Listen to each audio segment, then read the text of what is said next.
High in the Sierra, past 6,000 feet, the snow comes down without a sound, and the giant sequoias stand in it like the pillars of a drowned church, red-barked, older than any country, indifferent. The light is nearly gone. The cold has teeth now, the kind that finds the wet in your boots and stays there. Up through the drifts, a girl comes on her hands and knees, following a fallen giant along the ground. A toppled tree so vast a horse could stand in its broken end until she reaches the black hollow at its root and crawls inside.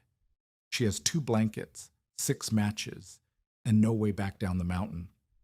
And the great dead tree she has chosen for a roof breathes cold straight through it, end to end, like a throat. The sky over Cedar Flat was the color of iron the morning everything came apart.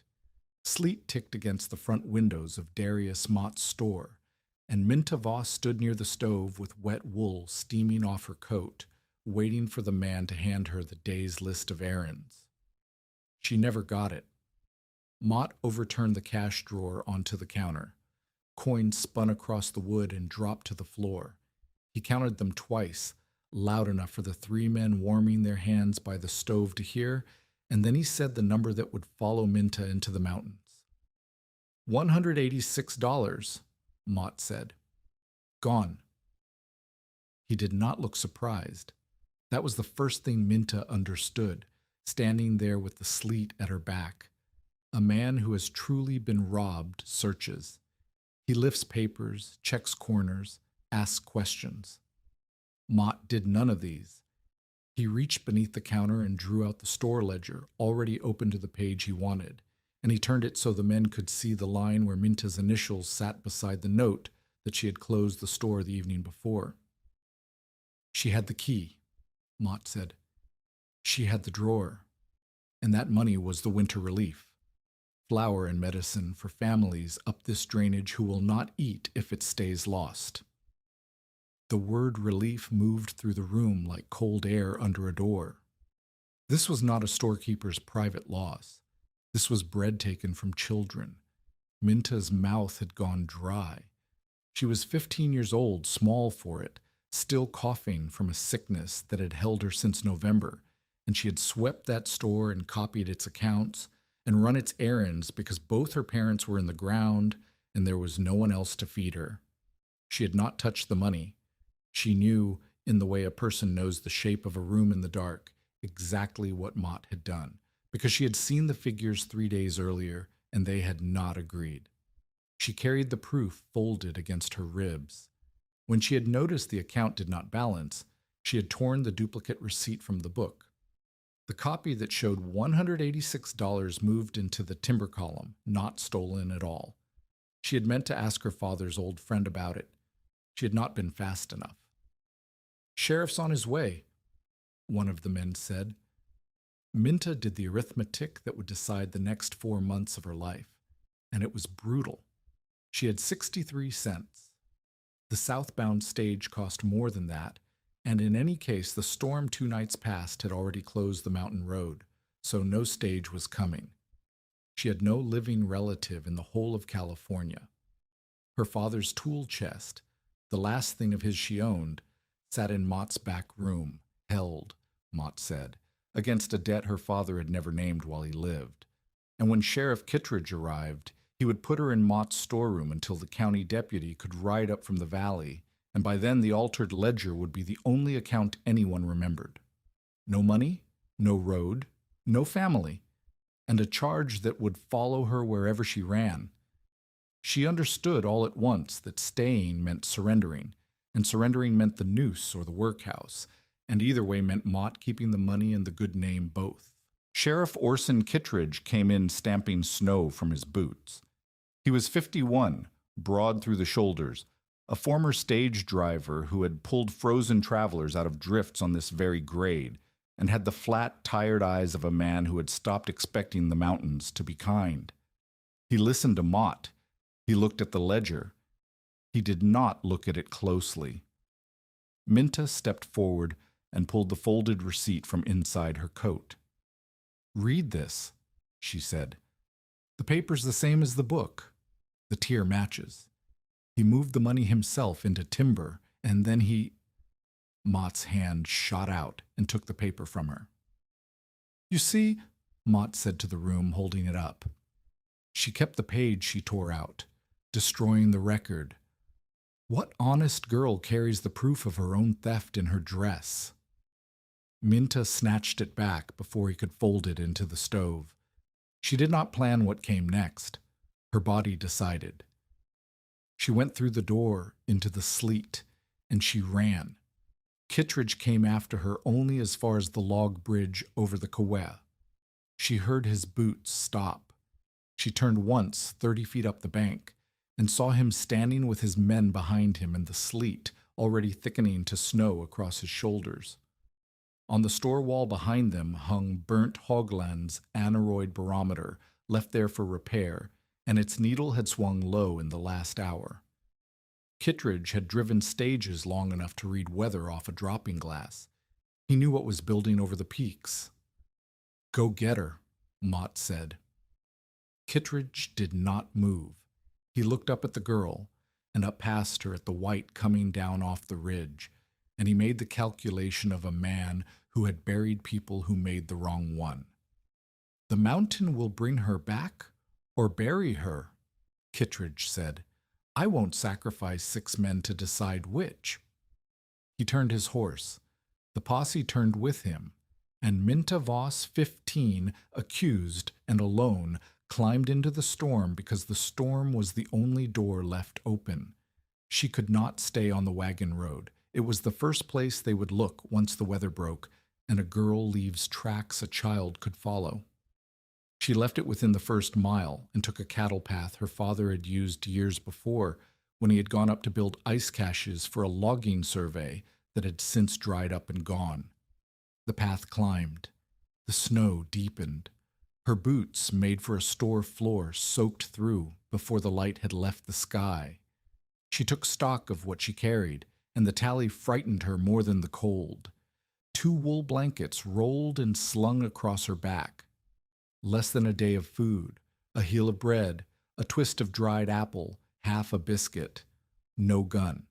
A hatchet with a head gone loose on its handle, so the iron shifted when she swung it. A tin cup, a folding rule that had been her father's. 6 matches wrapped in waxed paper, and no 7th. And she had perhaps 10 hours of light before the dark and the true cold came down together. Behind her the snow was filling her prints, but slowly. She could see her own trail stretching back down the white slope like a line drawn to guide a hunter. If the weather held even a little, a determined man could follow it. She climbed faster, and her breath came in the ragged, tearing way it had since her sickness, and she counted the trees to keep from counting the miles. Her father had told her about the tree once, the way a man tells a child a thing he does not expect her to need. A giant fallen years past a great storm, up in a grove no road reached, so wide across that a horse could stand inside the broken end of it, and hollow the way old sequoias go hollow, burned through at the heart by fires that had swept the grove 100 years before its fall.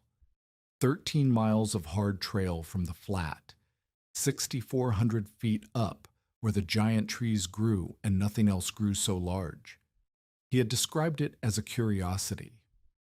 She climbed toward it now as the only roof left in the world. She found it near dusk. It lay along the slope like a wall built by something that had no use for men. A fallen column of red wood 200 feet and more from its shattered roots to its broken crown, 21 feet through at the base. So vast that at first she did not understand she was looking at a tree at all, and only saw a ridge of bark furrowed deep enough to hide her arm to the elbow. The dark mouth of the hollow opened at the root end. She crawled toward it on hands and knees through snow already to her shins, and she went in. It was not a cabin. She understood that at once, and the understanding was its own small grief. The hollow ran back into the dark, farther than her eyes could follow. The floor was fouled with wet charcoal from the ancient fire, with rotted wood soft as sponge, with animal droppings and skinned ice and the smell of things that had died in there and gone back to the earth. Worse, when she felt her way deeper, she found a second opening farther along the trunk, high on the uphill side, and the wind came through the two mouths together in a steady moving river of cold that poured over her and did not stop. A shell blocks the storm. Moving air inside it steals the heat off your skin. Her father's voice from the ice house he had built one summer, his hand on the double wall. She had been small. She had not understood it then. She understood it now. She crawled 40 feet in, past the worst of the draft, to where the two openings could not pull air straight across her body. She hung one blanket from a splinter of heartwood, so it curtained the passage behind her. She raked loose slabs of fallen bark against the lower gaps to break the flow of the river. Then, because her hands had stopped answering her and her jaw would not hold still, she took out her waxed matches, counted them again, 6, and lit her lamp for the length of time it took to swallow the heel of bread and half the biscuit, and no longer. The wind no longer touched her skin. That was something. But when she pressed the back of her fingers to her own cheek, she could not feel the difference between them, and the small flame of the lamp did nothing against the cold of a space the size of a barn. She put the flame out to save the oil. She wrapped herself in both blankets in the curtained pocket she had made, and she waited for morning, and she was still alive when it came, which she had not been certain she would be. She should not have been. In the deep of the night the snow had begun in earnest, and it had banked against the uphill opening and sealed it, and the moving river of cold had stopped. Minta, half asleep, had felt the change as a mercy. The draft that stole her heat was gone. She had reached out, found her lamp, and lit it a second time, thinking the shelter had finally begun to close and hold. The flame had burned steady and small, and she had drifted, warmer than she had been all night, toward sleep. Then her head had begun to ache. Not the ache of cold, but a deep pressure behind her eyes, spreading, and a ringing had risen in her ears like the sound of the store bell heard through water, and when she went to trim the lamp her fingers had fumbled the little wheel and could not turn it. Something in her, older than thought, had said, "The ice house." Her father, kneeling by the unfinished wall, angry at himself over a single seam left open. "Stopping the draft is only half of it, girl. A shut-up room with a fire in it is a coffin that keeps you warm on the way down. A room a person lives in has to breathe, but it must breathe on your terms, not the storm's."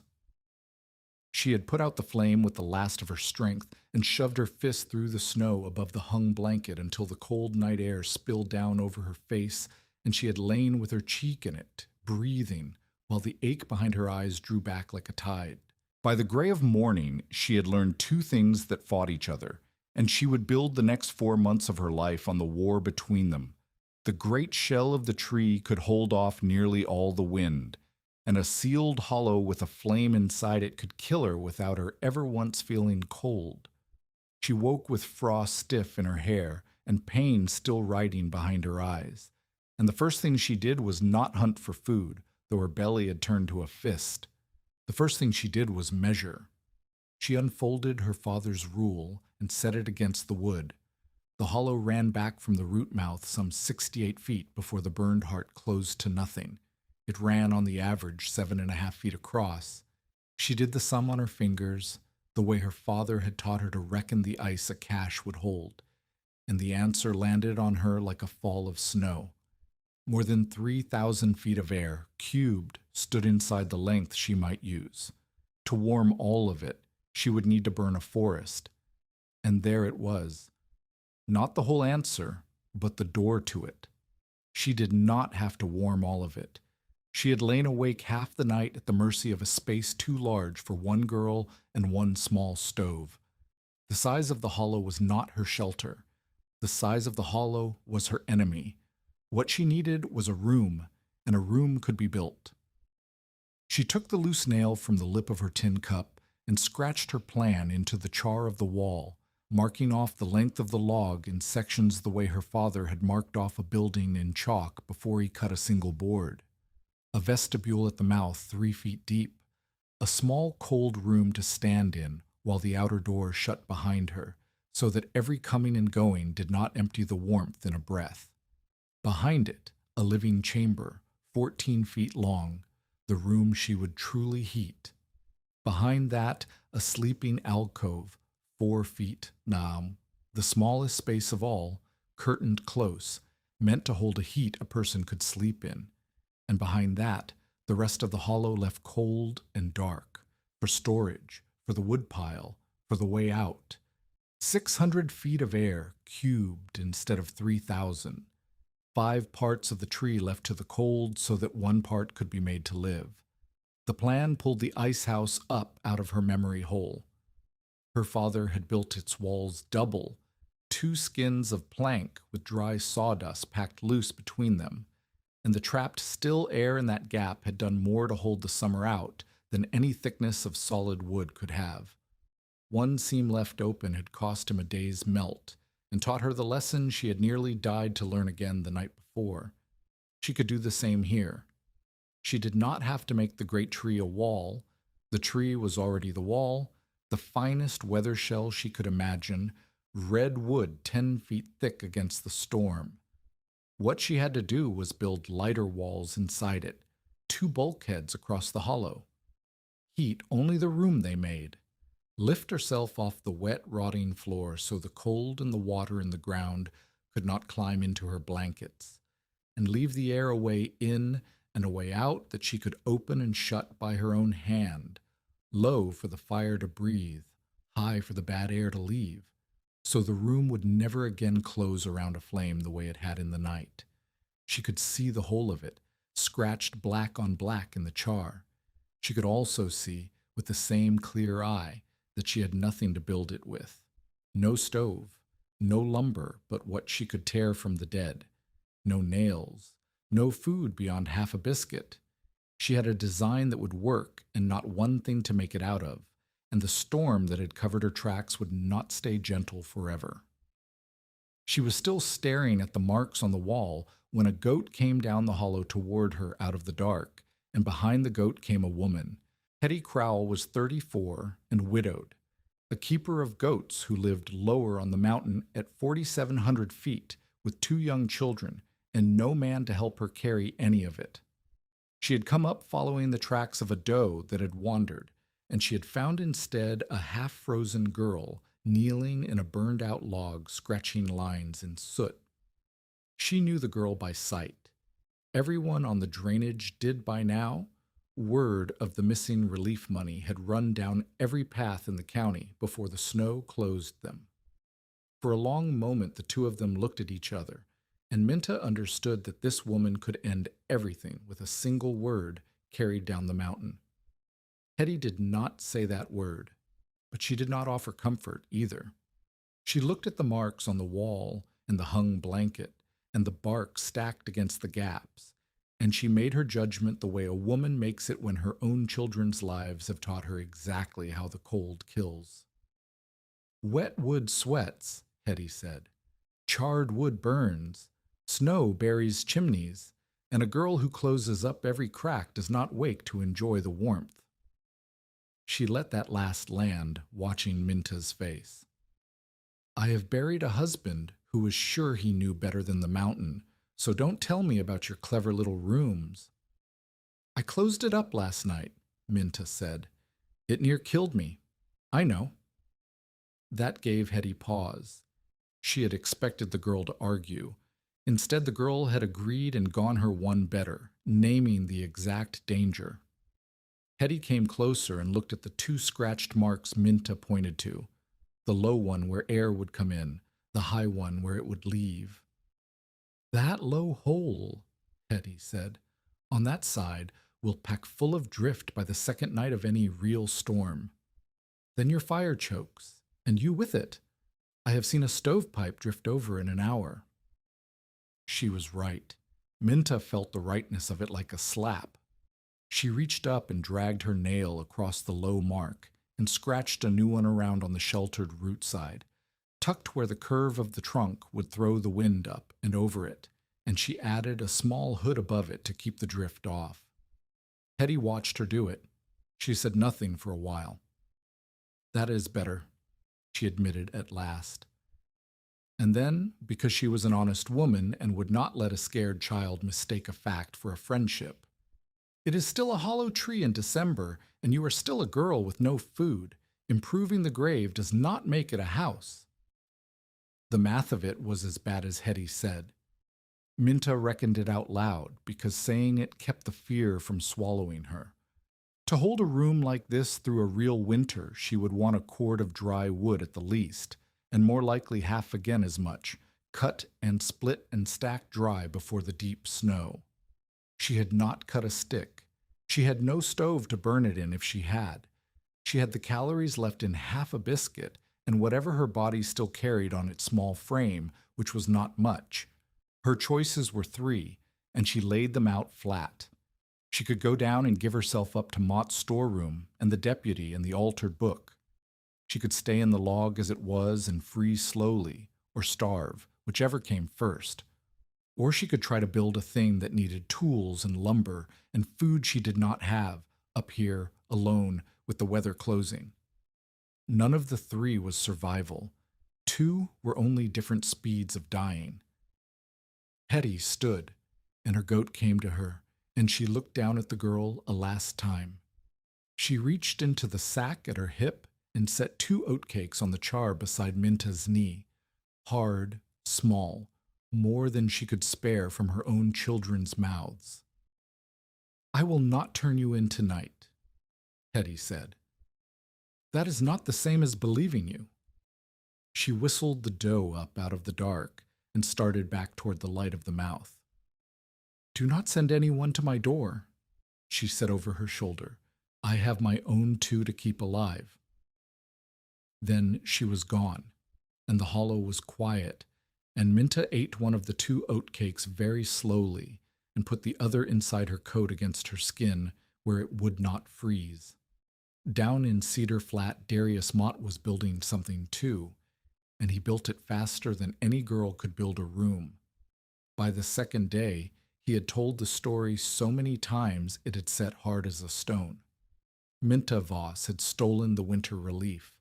Minta Voss had run because she was guilty. An innocent girl would have stayed. And any man or woman who fed her, sheltered her, or hid her was helping a thief keep bread out of the mouths of children and would answer for it.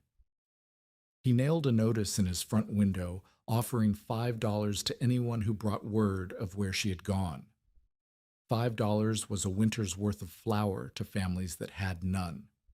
Sheriff Kittredge did not put his name to the reward, but he did not take the notice down either, and its staying up in the store window did the work all the same. Mott had a keen eye for what the cold could make people do. He knew that a family looking at an empty flour barrel would not weigh a girl's guilt too finely against $5. He knew that even the neighbors who did not quite believe his books would keep their distance from Minta all the same, because the money had been meant for winter, and a hungry child in your own house outweighs a stranger's good name every time. He did not need the whole drainage to hate her. He only needed them to leave her alone up there until the mountain finished what he had started. He nearly caught his first threat of her when Hetty Crowell came down 2 days later for salt. Mott looked at Hetty's boots. There was clay on them, red mountain clay, the kind that clung up in the groves, and not down at her own place. "You've been high up," Mott said. "Not a question." "Chasing a doe that jumped my fence," Hetty said. She did not blink. Mott weighed her salt without hurry, and when he pushed it across the counter, he did not let go of it. $5, he said. "Buys a winter's flour. Loyalty to a thief buys nothing." He let go of the salt. "You've 2 little ones, Mrs. Crowell. Think on which is warmer." Hetty took her salt and paid her coin and said not one word about the girl in the log. But she walked home understanding that Mott had guessed near enough to the truth and that her children might go hungry for her silence, and that a widow with 2 babies has only so much silence she can afford. She did not go back up the mountain that week. She could not. Minta learned some of this the hard way, because on the 3rd night hunger drove her down. She could not build without tools, and the only tools in the world that were hers lay buried where her father had cached them years before, in a tin sunk under a flat stone at the corner of the lot where their cabin had stood before the bank took it. It was a fool's errand, and she knew it. She waited until full dark and came down off the mountain along the cattle path, moving from tree to tree, and she reached the old lot and pried up the stone with numb fingers and lifted out the tin her father had sealed with wax against the wet. Inside were 2 auger bits, a whetstone worn to a hollow, and a folded letter in her father's hand that she did not stop to read. She pressed the lid back on and turned to go. A shape moved at the edge of Mott's yard. A dog began to bark, and then the flat crack of a rifle went off over her head, close enough that she heard the ball go through the branches, and Mott's voice came after it across the dark. "You can come down standing, girl," Mott called, "or come down tied across a saddle. Makes no difference to me which." Minta did not answer him. She ran, and in the running she went down hard in the mud at the creek and lost one of her 2 blankets to the black water, and she did not stop to save it. She came up the mountain again with the tin clutched to her chest and 1 blanket gone and her breath tearing, and the certain knowledge now that the whole of Cedar Flat knew she was alive, which meant they knew there was still time for the mountain to finish her. Tell us in the comments, have you ever had someone dismiss your work or your word before they ever understood what you were trying to build? She did not sleep that night for the loss of the blanket. 1 blanket in a hollow tree with the deep cold still weeks from its worst. She lay against the char and turned the whetstone over in her hands and made herself think, because thinking was the only warm thing she had left. She had tools now. Not many. 2 auger bits to bore the air holes she had drawn, a whetstone to keep an edge on the loose hatchet, her father's folding rule to measure true. It was not a stove, and it was not lumber, and it was not food, but it was the difference between a girl scratching lines in soot and a girl who could begin. At first light she began. She would not cut a living tree. She could not have with a hatchet whose head slid on its handle, and would not have if she could, for reasons that were half her father's teaching and half something older in her that would not raise iron against the great living columns of the grove. But a shepherd had penned goats near the grove one summer and left the pen to rot, and its rails, though weathered gray, were sound fur under the surface, dry and light and straight. She dragged them one at a time through the snow to the mouth of the log, and each one cost her more than the last, and by the 4th her hands had split at the base of both thumbs and left red prints on the gray wood. She set the whetstone to the hatchet and put an edge on it and drove the loose head down tight onto its handle with a stone, over and over, until it held.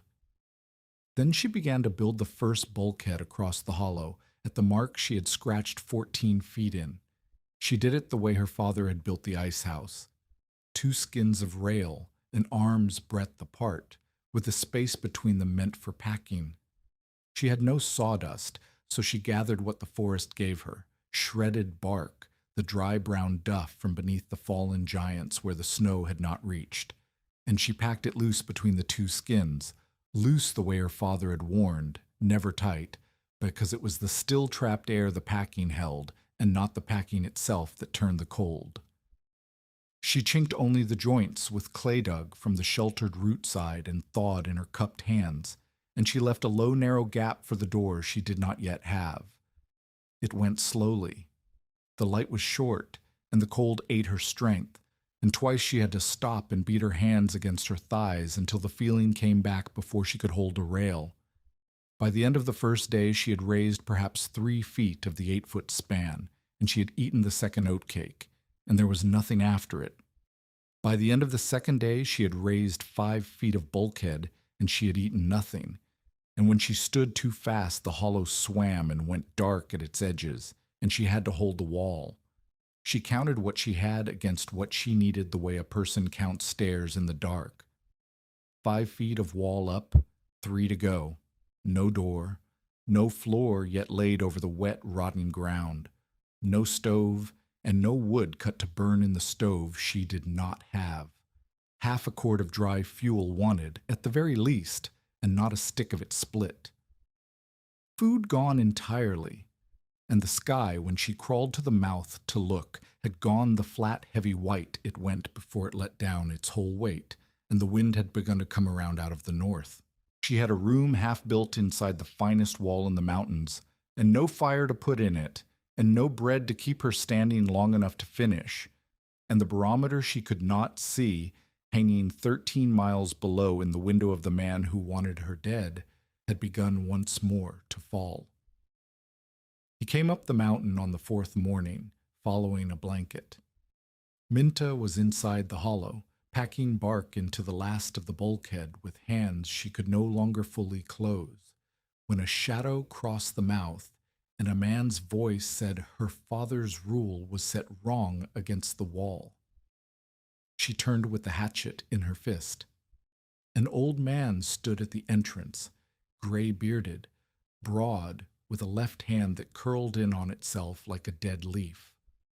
Across his shoulder hung a wet wool blanket she knew, the one she had lost in the creek 2 nights before. "Yours," Burnt Hauglin said, and set it down inside the mouth.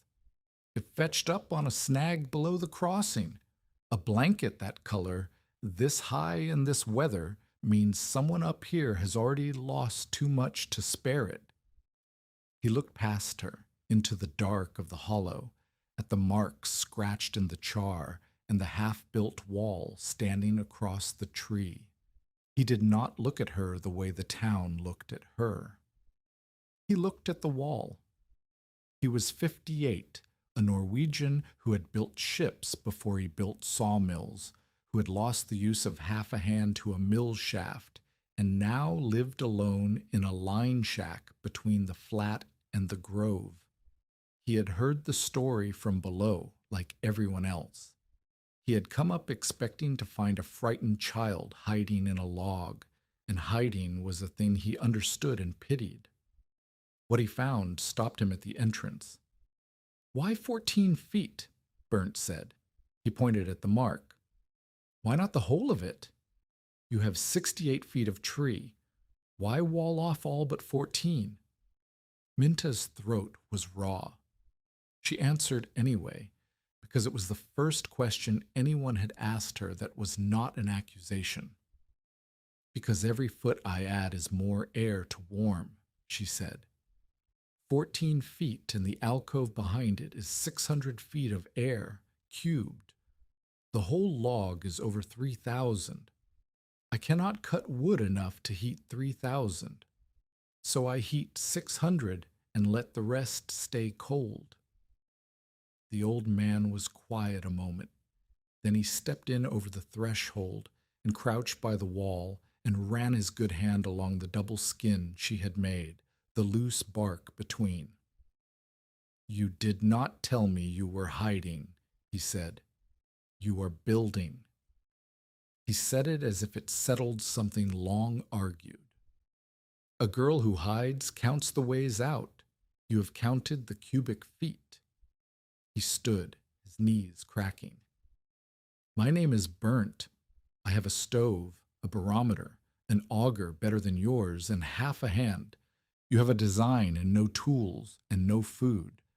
I think we are each short of what the other has too much of." That was how it began. He did not offer charity, and she would not have taken it.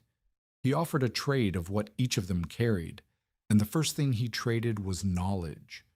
He taught her the way her father had, through the hand and not the mouth. When she said the single thick wall of the tree should be warmth enough, he took 2 short planks to his line shack and set them a hand's breadth apart with the gap open to the air, and he had her hold her palm flat against the inner one while a fire burned on the far side of the outer. The near plank stayed cool against her skin. One board, thick as your arm, passes the heat straight through, Burnt said. Two thin boards with still air trapped between them stop it cold. It is the trapped air that works, not the wood. Your father knew this. His ice knew it too. He tapped the gap between the planks. This is why we do not need to warm the tree. We build the trapped air. The tree only keeps the wind off it. They did not cut a living sequoia for the wood they needed. Burnt would not have allowed it, and Minta did not want it. Instead, they walked out to the ruin of a shepherd's pen at the grove's edge and pulled it apart rail by rail, dry gray fir sound beneath the weathering, and carried it back through the snow. The second thing he taught her was the thing that had nearly killed her the first night. He lit a curl of shaving beneath an upended tin and let her watch the flame shrink and gutter as it ate the air under the tin and got no more. Then he bored a low hole in the snowbank the tin sat on and knocked a gap in its rim up high, and the flame stood up straight and burned clean. Low for the fire to drink, Burnt said. High for the bad air to leave. A warm room must breathe on your terms, not the storms. So they bored the low intake into the sheltered root side where Hetty had said to move it, and they built a dogleg of scrap plank around it so no wind could drive straight across the floor. Only air pulled slow and steady toward the stove.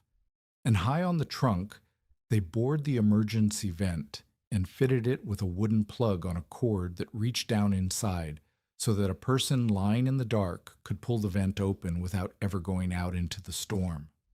The third thing frightened them both. The whole heart of the log was charcoal.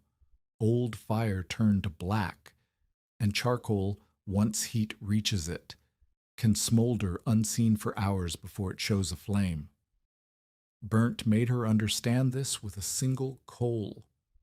He set one glowing ember against a slab of damp char and covered it, and they went on with other work, and near an hour later he lifted the slab and showed her the red line creeping through the black where no flame had ever appeared.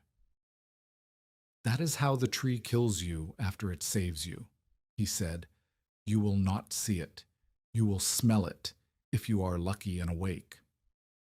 So they carried flat granite from an outcrop below the grove and built a hearth that ran 18 inches out beyond the stove and a low stone back behind it, and they lined with clay the place where the stovepipe would pass through the bulkhead and set a screen of iron to catch the sparks, and dug a spot for a bucket that must stand full whenever the fire burned. The fourth thing she thought she already knew and did not. She wanted to pack the floor with snow because snow trod down goes hard as a plank and looks like a floor. Burnt handed her the adze and told her to cut into it. She cut, and under the packed white lay black water standing in the rotted bottom of the log. Lie on that all winter, Burnt said, and the wet climbs into your blankets from below while the fire warms your face, and you freeze in a warm room and never know why. Her father's voice again from years back about wet ground and dry bedding. So they split log sleepers and laid them across the hollow and raised the walking floor 1.5 feet above the wet and cut a shallow channel beneath to carry the seep down toward the cold lower mouth. The stove came up on Burnt's back in pieces, a compact iron camp stove, 4 lengths of pipe, 2 hinges, a small hand saw, an adze, an auger, and on the trips that followed some 20 pounds of beans, salt, and 6 pounds of bacon from his own stores. Hetty came back once the first hard snow settled and left, without a word about believing anyone. 35 pounds of flour, a sack of oats, a string of dried apples, a second wool blanket to replace the one lost in the creek, and a broken cupboard door that fit the vestibule mouth as if it had been made for it. And from an abandoned summer herding camp 2 miles off, Minta and Burnt hauled a sack of beans, a small iron pot, a coil of rope, 3 sound planks, a coil of canvas, and a cracked thermometer whose readings Burnt said could not be trusted to the exact degree, but could be trusted to tell warmer from colder, which was all they truly needed. They burned dry fallen fir and cedar, never the wet, stringy heart of the sequoia. Burnt reckoned the stove would eat 25 to 35 pounds of it a day in ordinary cold, and far more in the worst of it, or when more than one body breathed inside. They wanted a cord and a half stacked dry under a bark lean-to at the lower mouth before the deep snow. The stacking became the drumbeat of their days. 3 days worked, less than a quarter cord split and stacked. 8 days until the food cache would need rationing. 5 feet of the second bulkhead sealed. 3 feet left. 1 joint of stovepipe short of reaching the thimble, and the cost of it showed on Minta's body. Her hands split at the base of both thumbs and would not heal, weeping and cracking open again each time she gripped a rail. She crossed the creek once at a bad ford and lost the feeling in 2 toes and never fully got it back. And she ate less than Burnt because she told him she had already eaten, which was a lie, and he knew it was a lie the day she went gray and swayed carrying granite and had to sit down in the snow. He said nothing. He divided his own supper and set half on her plate and looked at her until she took it. Then the wall failed. She had packed the inner bulkhead too tight and packed it with bark still damp, and when they lit a test fire, the heat drove the moisture inward instead of out, and by evening the planks ran with water, and the trapped air had turned to a cold sweat inside the wall. Hetty had climbed up that day with a little more flour, and she put her hand flat on the streaming wood and left it there a long moment. "There," Hetty said. "There is your palace." Minta tore it out. 2 days of work came down in an afternoon. She dried the bark near the stove, but never against it, and she packed it again the way her father had always told her, and she had not listened. Loose, always loose, trapping air and not water, and the second wall held dry. Below in the flat, Mott was tearing at her too. He worked out that Hetty's flour had gone somewhere it should not, and he leaned on Sheriff Kittredge until Kittredge rode out and searched the Crowell barn. The sheriff found nothing to charge her with, but Mott took the last of the Voss tool chest away as debt property while he was at it, in front of witnesses, and dared anyone to say the debt was invented. Burnt went down and stood in the store and asked, in front of the same witnesses, to see the ledger everyone was talking about, to lay the torn page against the book and match the grain. Mott would not open it. "Then it is not a ledger," Burnt said. "It is a story you wrote."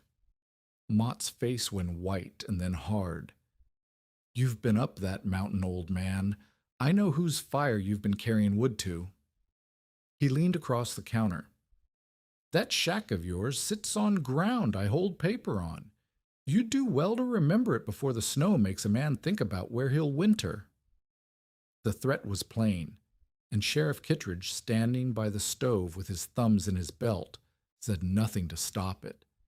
He only looked at Burnt and said the thing that told Minta, when Burnt carried it back up the mountain, that the law had not changed its mind.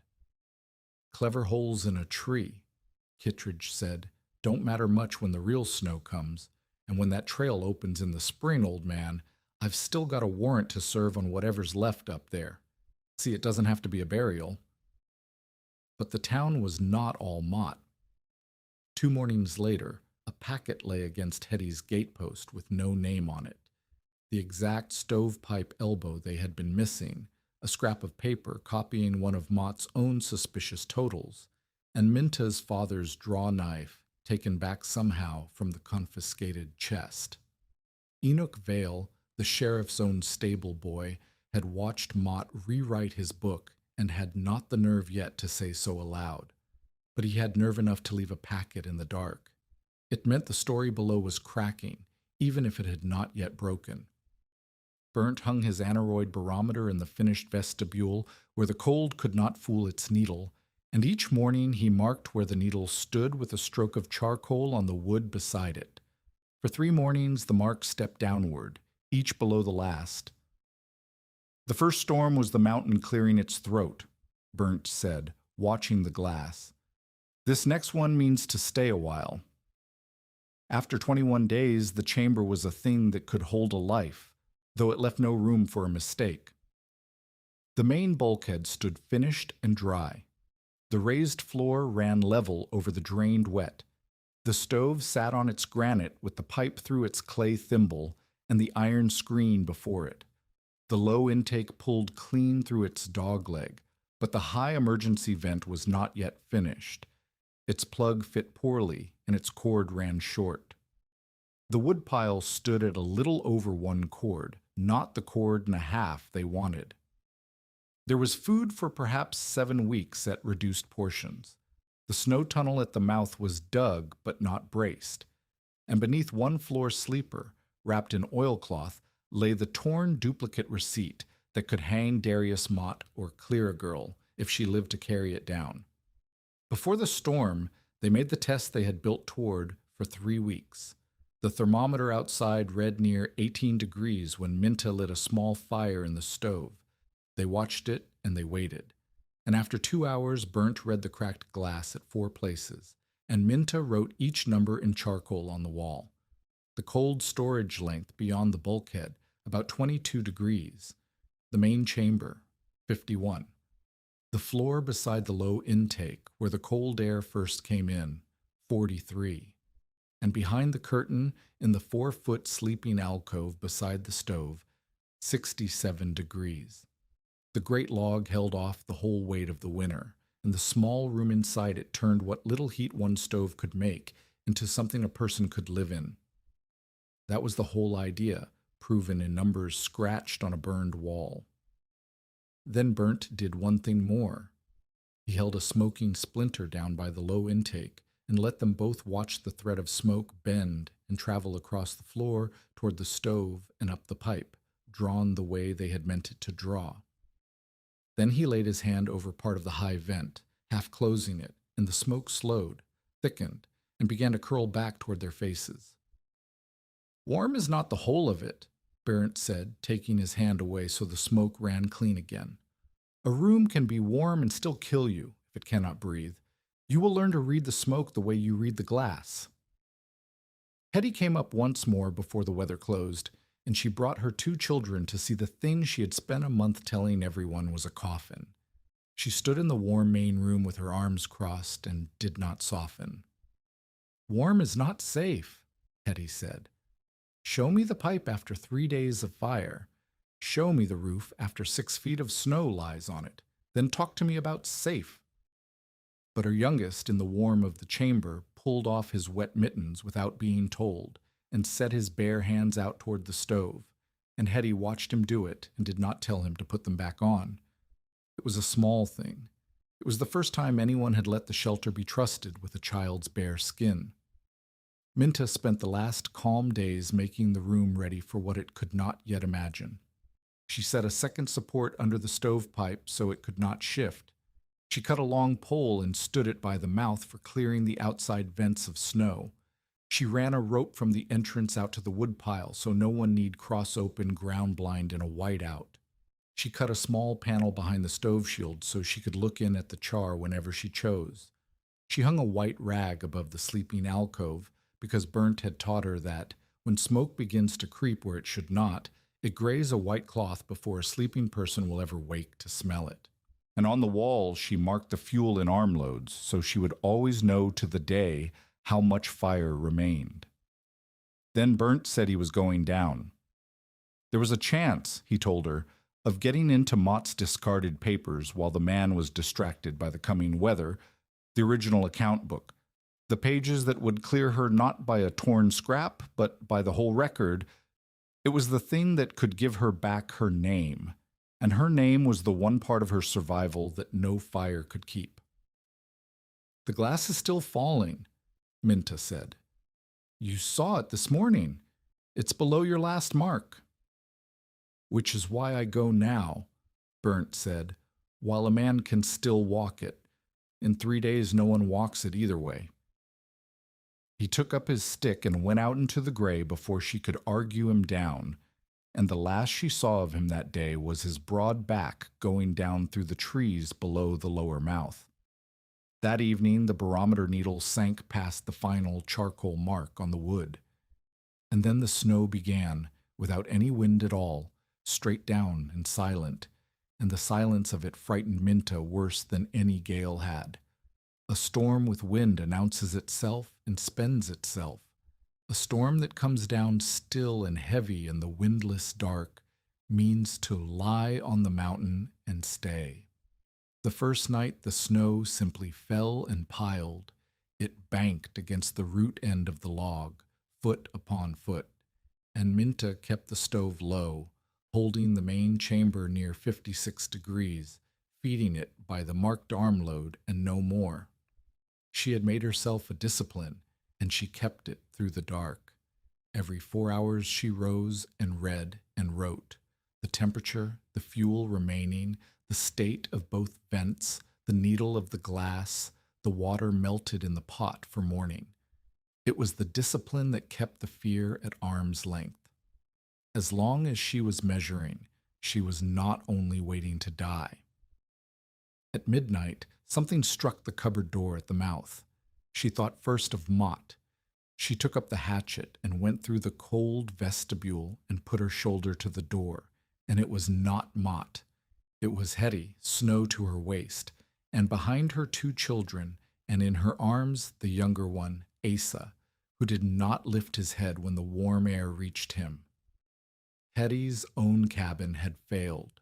A roof beam, loaded past its strength by the wet snow, had split in the night, and the roof had begun to come down on her sleeping children, and she had done the one thing she had sworn she would never do, which was to climb 1,300 feet in the dark to the tree she had called a coffin, because it was the only roof left standing that she knew of. The shelter had been built for one.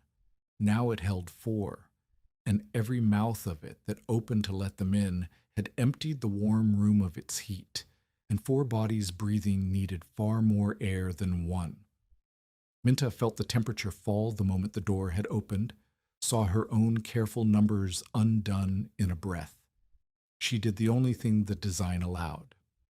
She carried Asa past the curtain into the 4-foot alcove, the smallest and warmest space, and she banked the fire a little higher, and the alcove climbed toward 70, while the main room, robbed and crowded, sank below 50. Asa was cold to the center. His clothes had been wet before Hetty ever wrapped him. He shivered in long, hard waves and could not hold down the warm water Minta spooned to him, and his eyes did not track her hand. There was no Burnt to send for, and no way down to fetch anyone. There was only Minta, and the room she had built, and the storm settling its whole weight onto the mountain. Burnt came back the second day, near noon, and he came back broken. She heard him before she saw him, a slow scraping drag along the rope line, and she pulled the door and found him hauling himself the last yards on his elbows through the snow tunnel, one leg trailing useless behind him. A limb loaded with snow had come down on his hip in the night, and he had lain out in the dark and then crawled, hand over hand, along the very rope he had helped her string, because it was the only thing in the white world that led anywhere. He brought what he had gone for. Inside his coat, dry against his chest, were several pages torn from Mott's true account book, and a statement in Enoch Vale's own hand, and less than 10 pounds of food. He brought no fuel. He could carry none. And when Minta tried to get him up, his leg would not take him, and it was plain he would not carry wood or crawl the tunnel or clear a vent again in this storm, or perhaps ever. "You have the building of it now," Burnt said, gray-faced against the wall. I will read the glass and hold the boy's hand. The rest is yours. It was the thing she had dreaded, and the thing he had been preparing her for since the first plank. The teacher had become one more life inside the room she had to keep. The wind came on the third day, after the snow had already lain deep, which is the worst order for it to come. It picked up the loose powder and drove it, and the first thing it did was find the low intake and pack its hood solid with drift. Minta did not see it happen. She read it in the stove. The flame, which had stood clean all morning, darkened and pulled low, starved, and a thin blue leak of smoke began to weep from the joint where the pipe met the thimble. Across the room, in the alcove light, the white rag above Asa had gone the color of ash. She knew what it meant because Burnt had shown her the smoke and the rag both. The room had stopped breathing. She pulled the inner door and felt the warmth she had hoarded pour out past her into the cold length of the log, and drove the long pole down the snow tunnel toward where the intake should be. The pole did not reach it. The drift had built past the pole's length. There was only one way to clear it, and it was the way that went outside. She tied the rope around her waist, took the auger and the clearing pole, and went out into the white. The temperature in the main room fell 7 degrees in the time she was gone, and she felt it as a debt she would have to pay back in fuel she could not spare. She had not even finished paying that debt when the second thing began, and it began where she could not see it. Back inside, catching her breath against the bulkhead, she smelled it under the wood smoke. A bitterness, faint, wrong. The pipe support had worked loose in her rough handling of the door, and the pipe had leaned and its radiant heat had reached the old charcoal pack too near behind the shield. She tore the inspection panel open, and there it was, exactly as Burnt had shown her with a single coal a lifetime ago. No flame at all, only a thin red line eating its slow way through the black char, silent, patient, a finger's width from the dry bulkhead she had bled to build. Burnt could not reach it. He tried to rise, and his leg dropped him. Minta dug both hands into the clay bucket and pushed the wet clay straight into the crack against the crawling red line, bare-handed, and the char hissed, and her palm rose in a blister the instant she touched it, and she packed snow against the outside of the stone shield to pull the heat away. The red line stopped, but the stove had to burn low now until the shield cooled, and a low stove in a full storm is a slow surrender of everything. Then the tree itself began to give. The drift against the outer bulkhead had climbed above the height of the door, and its dead weight leaned on the planks, and the planks began to bow inward with a sound like a slow question. Hetty saw the wall come in, and she stood up with her children behind her. "It's coming down on us," Hetty said. "We have to go. Better the open than buried." "There is no open," Minta said. "Your roof is gone. Burnt cannot walk. The trail is under 6 feet of snow. Out there is not a choice. It is a grave with more room in it." She looked at the bowing wall and thought, the way her father had taught her to think, about where the load truly wanted to go. The flat planks could not hold the drift's weight across their span, but the curved trunk behind them could take anything.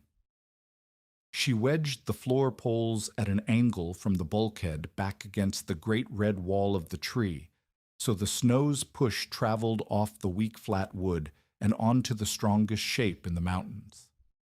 The planks stopped moving. One pole ran across the corner of the alcove, and there it had to stay. Hetty watched her do it. She put her hand on the trunk where the pole met it, and felt how the whole mass of the fallen giant simply refused the weight. "My roof peeled off," Hetty said, low, more to herself than to anyone. The snow piled to one side, and the beam went, and the whole thing lifted like a lid off a pot. She looked around the curved red belly of the log, which had no roof to lift and no corner to load. "This has no lid to take." "It has the door," Minta said. "The door is the weak place. It was always going to be the door. Asa was slipping. Warmed on the outside now, he still shook and could not keep water down, and his small answers to Hetty's questions had stopped. The alcove needed to be hotter. But hotter meant a bigger fire, and a bigger fire meant the char and the fuel both, and she had almost none of either to give.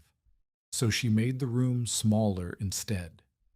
She hung the second blanket across the alcove and cut it down to a box barely large enough for a child, and the stones, no more than 90-odd feet of air, cubed to warm instead of the whole 4 feet of the sleeping space. She heated flat stones on the hearth, wrapped them in cloth, and set them close beside Asa, but never against his skin. The cracked thermometer in that shrunken box crept up and settled at 73 degrees, warmer than any room in Cedar Flat that night, in a space the size of a hound's kennel curtained off inside a burned tree in a killing storm. And then, in the black hour past midnight, a deep thump ran the length of the trunk, felt through the floor more than heard. The high-emergency vent, the one whose plug had never fit right, whose cord had always run short, had gone under a collapsing shelf of drift. Minta pulled the cord, and it came slack in her hand. The vent was buried, and the smoke, with nowhere high to go, began to sink back down the pipe collar and spill into the room. She had a choice, and both halves of it were a kind of dying. She could put the fire out, and let Asa and Burnt cool in the dark until the cold took the weakest of them. Or she could go out, a second time, into a near-zero night with the wind screaming and the snow flying level, and dig the high vent open by hand with a blistered palm and a body already spent, on a slope where she could not see the length of the tree that was the only thing anchoring her to the living world. If Minta's fight has its hold on you, subscribe and stay with us. Because the next thing she decides is the whole difference between a refuge and a sealed wooden coffin. She went out. She knotted the rope twice around her waist and once around her wrist for when her hand failed her, which it would. She took the auger and the clearing pole and a strip of red cloth.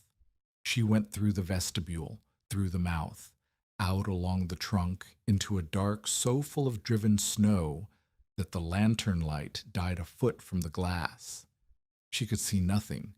She could only feel the deep furrowed bark under her mitten, rib after rib of it, the one map left to her. And she went along it by touch, the wind trying to peel her off the log and throw her down the slope into the trees where the rope would not be long enough to save her. She found the vent hood by the shape of the drift that had swallowed it. The snow around it had packed to something near ice. She set the clearing pole against it and drove again, and on the third the pole snapped in her hands. She did not have another. What she had was the auger. She set its point into the flank of the snowbank, off to the side of the buried hood, and turned it, boring a bore not down through the ice. Hard drift, but sideways through the softer packed snow into the vent's throat. A crooked airway, but an airway. On the last turn she felt the resistance change, and then a cold draw of air pulled through the bore against the back of her hand, sucking inward toward the starved fire far below. The room was breathing again. She tied the red cloth to the auger and drove the auger into the snow above the new bore, so that, if it filled again, she would know where to dig without hunting blind. Then she turned back along the trunk toward the mouth, and halfway there her blistered hand opened and would not close on the rope. She wrapped the rope around her forearm instead, and hauled herself the rest of the way by the crook of her elbow, rib by rib of bark, until the black rectangle of the mouth swallowed her, and she fell in over the threshold into the vestibule and could not get up for a while. When she crawled through the inner door, The stove had come back to life. The clean draw of the reopened vent had lifted the smoke off the room and pulled the fire up bright, and the pipe ran clean, and the leak at the joint had stopped weeping. She read the numbers because reading them was how she knew the world was still there. Over the next hour, the main chamber climbed from 46 back to 58. The bitterness went out of the air. And behind the curtain, in the little box no bigger than a kennel, the thermometer beside Asa held at 75 degrees. The number no one below would have believed, real and true, and burning steady in a curtained corner of a dead tree, while the mountain did its worst outside. Asa answered his mother. First a word, then two. He kept down a spoon of warm water, and then another. His eyes found the lantern and stayed on it. The fuel she had burned to do it stayed just barely inside the emergency ration marked on the wall. They held the room through the last 12 hours the way a crew holds a foundering ship, one always at the stove feeding it by the armload, one at the vents checking every half hour that the bore stayed open and the intake stayed clear, one at the alcove turning the stones and watching the boy and the broken old man. The double vestibule earned every plank of itself now. Each time someone had to go out, the outer door shut before the inner opened, and the warm room kept its warmth. Minta did not remember lying down and did not lie down. Near the end of it, she fell asleep on her feet, leaning on the bulkhead she had torn out once and built twice, and the poker slid out of her hand and rang on the granite. She did not wake. Hetty rose from beside her own children and took up the poker and stood the stove watch in the girls' place without being asked and without a word. The woman who had named the shelter a coffin, keeping its fire while its builder slept. That was the moment the last skeptic turned and no one made a speech about it. She simply took the poker. The wind broke a little before dawn. The snow still fell, but the driving stopped, and when Bernd read the glass from where he lay, he said the needle had lifted. A hair, but lifted. The first rise in 4 days. They had come through. Between them and the spring lay 9 days of fuel, a trail buried under a winter's snow, a hurt old man who could not walk, and a girl in a valley below with a story that still called her a thief. The mountain had thrown its whole weight at the room, and the room had held. That was one question answered. Minta sat against the warm wall in the gray light, with Asa breathing easy in the alcove behind her, and Hetty tending the fire she had once cursed, and she understood that surviving had never been the last question. It had only been the first. She was alive, and the tree was warm, and none of it would matter if she could not one day walk back down into Cedar Flat and make them believe what the mountain already knew.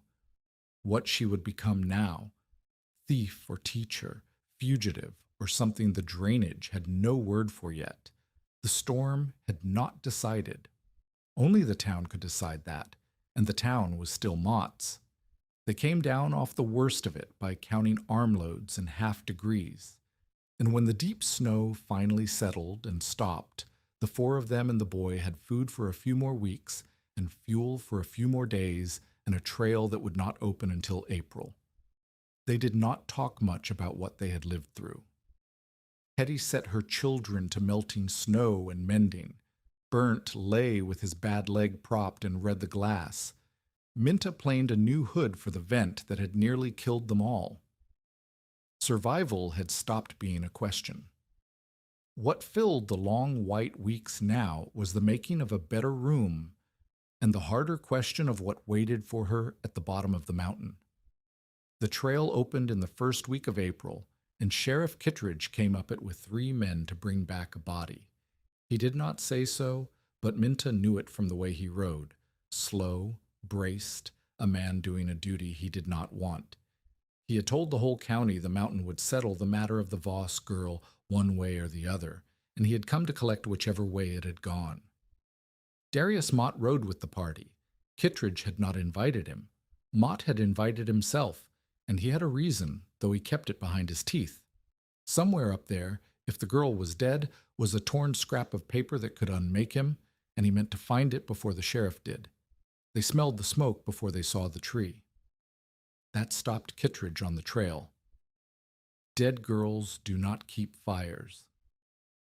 As the party came up through the last of the grove, they saw the things a corpse could not have made. A snow tunnel cut clean and kept open, a marked pole standing where an air vent breathed, a cord and more of fur split and stacked dry under a bark lean-to, boot prints of several sizes crossing and recrossing the packed yard, and a thin, straight column of smoke rising from a proper flue, not the ragged smother of a dying fire, but the clean draw of a stove tended by someone who understood it. Kittredge got down and went to the mouth and crouched and went in, and the warm air fogged his spectacles so that for a moment he stood blind in the doorway of a place he had promised could not exist. When the glass cleared, he saw them. Asa Crowell sat at a plank table, sewing a torn mitten. Hetty was turning bread on the top of the little iron stove, and the smell of it filled the red chamber. Burnt Hoagland sat with his marked barometer, calling out the morning's reading to no one in particular out of pure habit, and Minta Voss stood by the bulkhead running a plane down the edge of a new vent hood, curls of pale wood falling around her split and healing hands. Kittredge looked at the cracked thermometer on the wall. It stood near 60 degrees in the main room. Beside the alcove curtain, scratched into the char in a child's careful hand, was the record of the storm's worst night, a number he read twice before he believed it. 75, he said. In the alcove, Minta said. The night we thought we'd lose the boy. The main room never got above the high 50s. She set the plane down. I wrote it small so I wouldn't be tempted to brag on it. Kittredge took off his hat. He was a proud man, and it cost him, and he did not pretend it did not. I stood on that bridge in December, he said, and I told these men the mountain would bring you back or bury you, and I would not spend 6 lives to learn which. He looked around the warm, curved belly of the tree, the drained floor, the double vestibule, the vents that breathed on her terms and not the storm's. It appears I forgot the third possibility, that you might make it answer to you. Minta shook her head. She was not being modest. She was being exact, and being exact was the whole of what had kept her alive. It did not answer to me, she said. I measured what it would do, and then I did not ask it for more than that. The mountain never bent. I stopped fighting the part of it I couldn't win and used the part I could. She nodded at the great red wall around them. The tree keeps the wind off. That's all it does. Everything else in here I built. That was when she knelt and lifted the floor sleeper and drew out the oilcloth packet that had lain beneath it all winter, and the day's other reckoning began. She unfolded the torn duplicate receipt and laid it on the table in the lamplight. Burnt reached into the box beside him and set down next to it the pages he had crawled off the mountain, half crippled, to fetch. Leaves torn from Mott's true account book, in Mott's own hand, showing the winter relief money moved into his timber column and never stolen at all. And folded with them was Enoch Vale's statement, written out plain, that he had watched Darius Mott rework the store's book by lamplight and copy the false page fair to replace the true one. Kittredge laid the torn scrap against the account pages. The grain of the paper ran the same. The tear along the one edge fit the stub in the other, like 2 halves of a broken plate. The ink matched. The hand matched. Mott moved for the papers. He had been quiet by the door, and now he lunged across the table for the whole of it, and one of Kittredge's men caught him by the arm and held him, and Kittredge did not even look up from the paper he was reading. "Stand him back," the sheriff said. And it was done. Hetty spoke then, because she had earned the right to. She told the sheriff plainly why her own cabin had failed that same storm and this tree had not. Her roof had been a light frame laid across 4 walls, and the wet snow had piled to one side of it and loaded the beam past its strength until the beam split and the roof lifted like a lid, and the cold had come straight down into her sleeping children. Every time a door had opened in her house, the warm air had spilled straight out because there was no second door to trap it. Her draft had been whatever the storm decided, in at the gaps and out at the chimney, uneven, choking 1 hour and starving the fire the next. Hers has no lid to lift, Hetty said, and set her hand on the trunk. The snow can't peel it. There's a cold room to walk through before you reach the warm one, so the heat stays put. And the air comes in low, where she wants it, and leaves high where she wants it, and she can shut either one from her bed. She looked at the sheriff. I called it a coffin to every soul who'd listen. I was wrong, and my 2 are alive to prove how wrong. The proof was in the numbers, and the numbers did not argue. The chamber had burned a fraction of the fuel a full cabin would have burned, because it heated a fraction of the space. It had kept the main room above the mid-40s through the worst hours of the failures, and the recovery alcove near 75 when a child's life hung on it. It had never once filled with the killing air that gathers in a shut-up room with a fire, because the intake and the flue and the emergency vent each did its own separate work. Word of it went down the mountain faster than Mott's story ever had, because this story could be tested, and people who had spent the winter cold went looking to test it. Minta did not tell them to go live in hollow trees.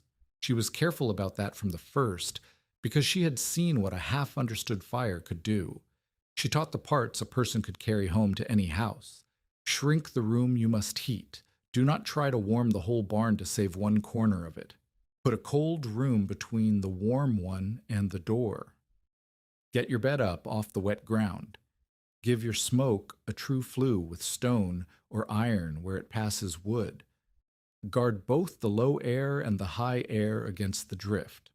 Brace a door against the weight of snow before the weight arrives, not after. Count your fuel before the winter, not in the middle of it.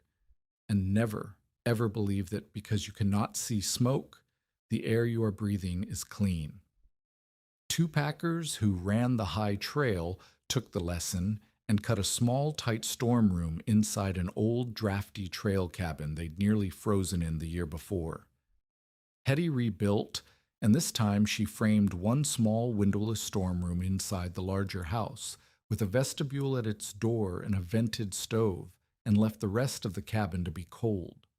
The blacksmith down at the flat started making pipe collars of stone-set iron, so no man's stovepipe would ever again lean against a dry wall the way Minta's had leaned against the char. They did not all come to her the same way. A young husband named Amos Trewin came the hardest way, on foot, in October, because his wife Cordelia was carrying their first child, and the child would come in the deep of the winter, in a claim shack with gaps you could pass a knife through, and he had done the arithmetic of a newborn against that wind, and could not make it come out to a living baby. Minta did not lecture him. She walked back to his shack with him, and she showed him, the way Burnt had shown her, with his own house for the lesson. She had him build his fire up until the one room was warm, and then she opened his door and made him stand in it, and feel the heat pour out past his legs into the cold, all of it, in the time it takes to say good evening to a neighbor. Then she took the same firewood and built him a corner, a curtain, a low bench off the wet floor. A second blanket hung to trap a small, still pocket of air beside the stove, no bigger than a cradle and a mother could lie in. You cannot keep the whole shack warm for the baby, she told him. You will burn everything you own trying, and still lose the child in a cold snap. Keep this corner. Let the rest go cold. A newborn does not need a warm house. It needs a warm box, and a mother's body, and clean air, and you can give it all three of those in the space of a hound's bed. Cordelia Trewin had her daughter in January, in a curtained corner 3 feet by 5, while the wind took the rest of the shack, and the child lived, and that was the winter. The drainage stopped calling them Minta's rooms and started calling them warm corners, as if the whole valley had known the trick all along. Mott, meanwhile, learned that a dead girl and a living one are different problems. Kittredge could not close the theft on the spot. The county wanted its hearing, its formal comparison of the papers, its sworn words. So Mott went back down, not in irons, but on his own horse. Released against the day, he would have to answer. And a man like Mott does not sit still while the ground shifts under him. Within a fortnight, he had filed a timber claim on the grove itself, the very ground the fallen tree lay on, and he began to say a new thing in place of the old. He no longer said the shelter was a fraud. He said it was his. He said the girl was squatting on valuable timberland, spoiling merchantable wood, and that whatever she had built there sat on ground he now held paper on. He had stopped trying to prove she could not survive. He had started trying to own what her survival had made. That threat sat over the summer like weather that would not break. And through that summer, Minta and Burnt built. His leg had knit but never straight, and his crushed hand had gone stiffer with the cold, and he could no longer swing an adze or crawl a tunnel. But he could sit on a stump in the warm months and think aloud. And thinking aloud with Minta had become the best work either of them did. They were not teacher and student anymore. He would name a weakness the storm had shown and ask her how she would answer it. And half the time her answer was better than the one he'd been holding back. And he took a plain pleasure in being bettered that Minta had never seen in any grown man. The high emergency vent had nearly killed them all when it drifted over in the dark. So they built it a second mouth and then a third. Hoods facing 3 ways so no single wind could bury all of them at once, and they ran a light chain from a hinged flap on the inside vent up over a peg so that a person lying in the alcove could pull the chain and clear the flap without ever leaving the warm. Barent drew it in the dirt with a stick, and Minta improved the pull, and between them they made a thing that neither would have made alone. He talked those long afternoons, the way old men talk when they have decided the person beside them is worth the telling. About the ships he had built in Norway as a young man, oak ribs steamed and bent, and how a hull is only a room turned upside down to keep the water out instead of the cold. About the mill that had taken his hand, the shaft he had reached toward that he should not have, the second of inattention that a lifetime of care could not buy back. He told her that story more than once, and she came to understand he was not telling it about his hand. "You reached for the shaft one time," Burnt said. "One time in 40 years. You stop measuring and start trusting, and the mill does not care that you were careful for 40 years. It only cares about the one time." He held up the curled hand. "Your char is a mill shaft. It waits." That was the root of the only real fight they ever had.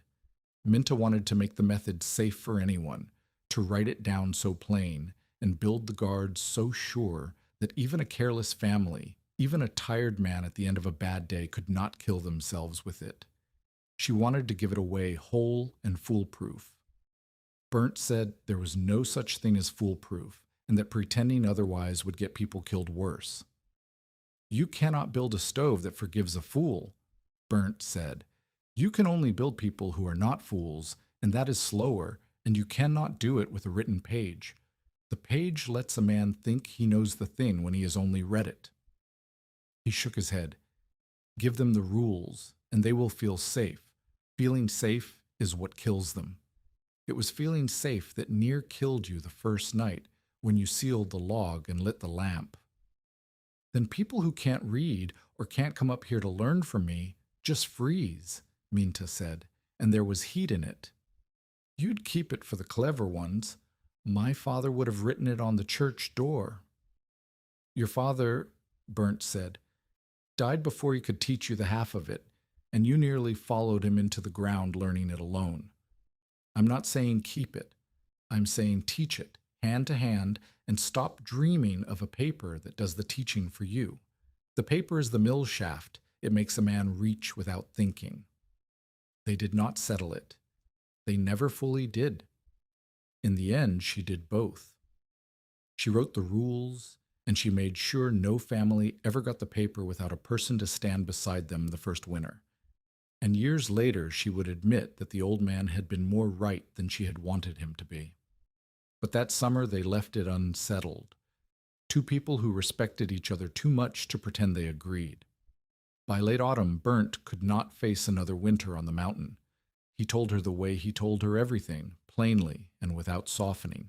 His sister was widowed and living in the low country, where the cold did not get into a man's joints and take the rest of his hand, and she had room for him, and he was going to her before the snow closed the trail and made the choice for him. On his last morning at the Grove, he did not pack much. He kept his odds, worn to the shape of his own grip over 40 years, because a tool, he said, should follow the hand that still needed teaching, and hers had passed the place where his odds could teach it anything. What he left her was the aneroid barometer, the brass-cased glass he had marked with charcoal through the worst nights of her life.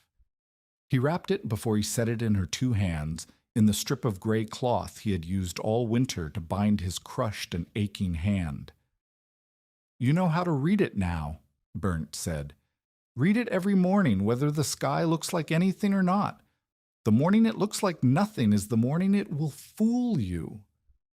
"I still need you," Minta said. She was not too proud to say it. He had earned it too fully.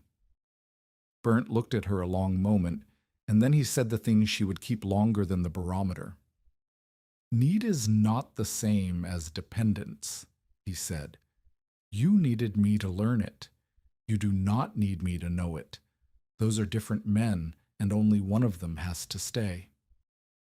He went down the trail before noon, slow. One shoulder dipped where the leg had never come back true, and he did not turn around because he was not a man who turned around, and she did not call after him because she was not a girl who called. That evening she hung the barometer beside the door of the tree, still wrapped at its case in his gray handcloth, and she read the glass though the sky told her nothing, and she marked the needle with a stroke of charcoal the way he had taught her. She would do it every morning after, for the rest of her working life, and every morning her thumb would pass over the worn gray cloth wound around the brass, the cloth that had bound the hand a mill took a piece of, and she would think of a man who had reached for the shaft one time and spent the rest of his years teaching a girl not to. That was how she grieved him before there was even anything to grieve, not in words, but in the daily turning of a needle and the touch of an old cloth, keeping the discipline of a man who had gone down the mountain and did not turn around. The knowledge did not go down the mountain with him. That was the proof it had ever truly been hers. By the next winter, there were 7 warm rooms scattered up and down the drainage where the year before there had been one. 2 stood inside cabins that had nearly killed their families the winter past. One was built into Hetty's rebuilt barn. One was cut into Barrett's abandoned line shack, kept up by the packers. 2 more stood beside the pack trail as shelters for anyone caught out. And the 7th was the tree itself, kept now not as a hiding place, but as the thing that had started it all. They were not hollow trees, those rooms. Most were plain small chambers inside ordinary buildings. The tree had never been the lesson. The small breathing room was the lesson, and the lesson had learned to walk without her. If this story reminds you why the smallest bit of preparation matters, share it with someone who understands that one good lesson, passed hand to hand, can keep a whole valley alive. Then, in February of the following winter, the mountain tested whether the lesson had truly spread or only seemed to. Cedar Flats' one-room schoolhouse was the largest building on the drainage, and on a wet snow Sunday, most of the families had gathered there for a meeting about the spring road. The snow that day was the heavy kind, water more than air, and it piled fast on the schoolhouse's broad, flat roof, and the porch went first with a crack like a shot, and then a corner of the roof itself came in, and a building meant to hold the whole community suddenly could not safely hold anyone. No one died. But when the count was taken, there were 23 people. Old men, nursing mothers, wet children, stranded between a broken building and roads no wagon could pass. With the light already going and the temperature already dropping, 2 winters before, they would have crowded every one of the 23 around the single big stove in the biggest house they could reach, and packed the warm bodies together in one large cold room and prayed. 2 winters before, some of them would not have seen the morning. They did not do that now because Minta was there, and because the drainage had spent 2 years learning her rules, whether it fully trusted her yet or not. She did not try to warm all 23 in one place. She split them across the prepared rooms the way she had once split the log into a warm part and a cold part. The wettest and the youngest and the oldest went into the best heated recovery rooms, close and curtained. The healthy grown men and women went into the cooler storm rooms, where they needed less and could give up the good heat to those who needed more. She set the cooking in one central place so no one wasted fuel heating a stove just to boil water. She sent 2 of the packers to run the vent checks at each room on a turn, because a room full of strange breath needs more air than a room with one girl in it, and she wrote the fuel count on the wall at every location so no one room burned through the night's wood by dark.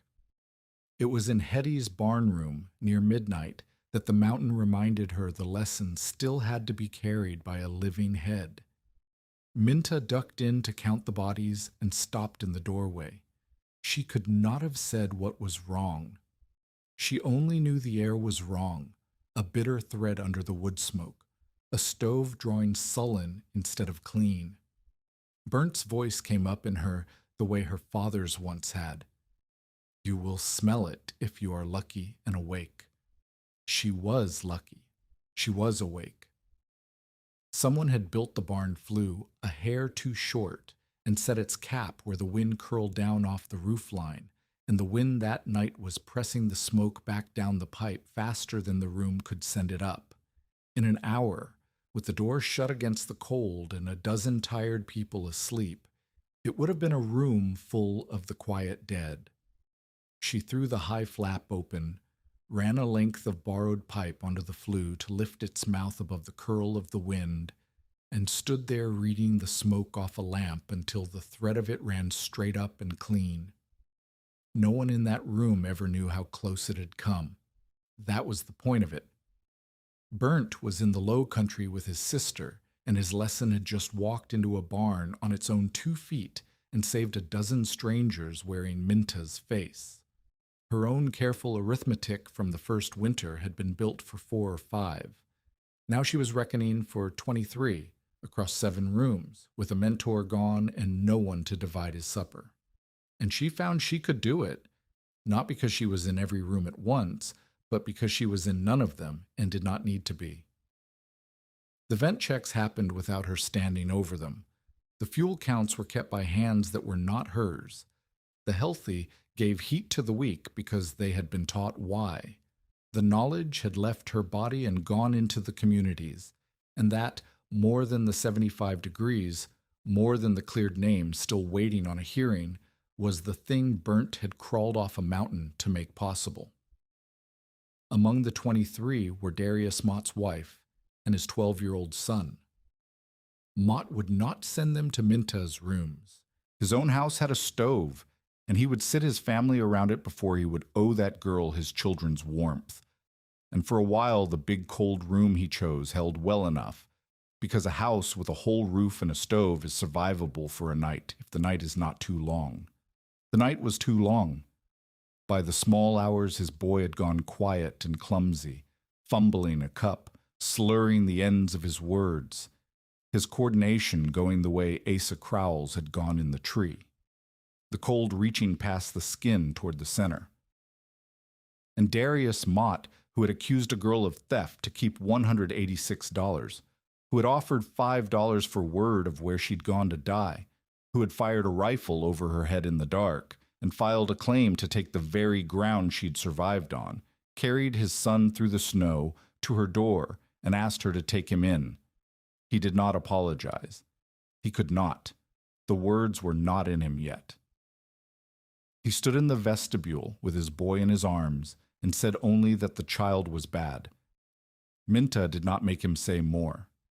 She took the boy straight past the others to the warmest curtained alcove, the same kind of small hot box that had brought Asa back, and she set the warmed stones close to him and worked the same slow method on Mott's son that she had worked on the child of the woman Mott had tried to starve into betraying her. She gave the enemy's boy the best space in the room and did not once name the price of it.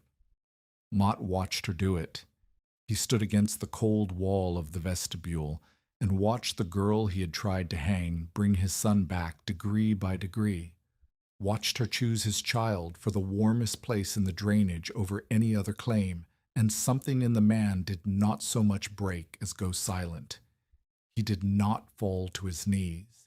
He did not weep and confess and become her friend. Men like Mott almost never do, and the story would have been a lie if he had. He simply stopped saying, from that night on, that what she had built was a fraud. The claim stayed filed. The hearing still waited. But the one weapon he had left, the sneer that it was all a trick, a girl's luck dressed up as knowledge, that weapon he set down because he had just watched it warm his own son's blood back into his hands. By the spring after that, no one on the upper Kauai drainage argued any more about whether Minta Voss's rooms worked. They argued only about who would build the next one and where. She was 15 when she climbed the mountain a thief with 63 cents. She was not yet 18 now, and the drainage came to her door instead of the other way around, and a stable boy's nerve and a widow's poker and a hard old man's 40 years of care had all gone into making that true. But the ground her tree lay on still had Mott's paper on it. The theft still waited on a county hearing that had been put off twice, and she had learned enough of the world by now to know that a girl could be right and proven right and useful and still lose the very thing she had survived to keep, if the men who owned the paper wanted it badly enough. What her life would become past this winter, whether the truth would ever be made to stand up in a room with a judge in it, whether she would grow old in the tree or be turned off it by a signature. None of that had been decided by any storm. That would be decided down at the flat by men in the spring. The county hearing came the spring after the schoolhouse fell, in the back room of a valley courthouse 30 miles below Cedar Flat, and Darius Mott walked into it still believing his book could not be broken. He had reason to. A book is a solemn thing to a court. A torn scrap of paper carried down a mountain by a fugitive girl is a doubtful thing, and Mott had spent 2 years and every dollar of his standing making sure the county thought of Minta Voss as doubtful. He came in well-dressed and calm, and he sat where a man sits who expects to go home. When the clerk asked him whether the account he kept was true and correct, Mott said that it was, and he said it without a tremor, because he had said it so many times he had nearly come to believe it himself. Then the room began, one witness at a time, to take his book apart. Enoch Vale came first, and he came in person, which no one who knew him had thought he had the nerve to do. The sheriff's stable boy was near grown now, but he stood like a boy, turning his hat, and Kittredge stood at the back of the room with his arms folded so that Enoch could find his face and steady on it. Enoch told the court what he had seen by lamplight 2 winters gone, Mott at his counter after the store was shut, the store book open beside a second sheet, copying, changing a figure, tearing the true page out and burning it, and setting the fair copy in its place. He had watched it through the window, Enoch said, and he had been too afraid to speak, and being afraid that long was its own kind of shame he had come here to be rid of. Mott's lawyer made the boy small, as lawyers do, a stable hand, a child, a grudge, the dark, the distance, the window glass. And it might have held a boy's word against a merchant's book if the boy had been the only one. Hetty Crowell came next, and Hetty did not turn her hat because Hetty had never in her life been afraid of a room full of men. She laid on the table the notice Mott had nailed in his store window, the one offering $5 for word of where the girl had gone, and she told the court what Mott had said to her across his own counter with his hand on her salt. That $5 bought a winter's flower, and loyalty to a thief bought nothing. She told them a man does not hunt that hard for a girl he thinks the mountain will kill on its own, unless he is afraid of what she is carrying and needs her found before she can be heard. She was blunt and she was clear, and she did not embroider a word of it, and the room grew quiet under her the way rooms do under people who are plainly telling the truth.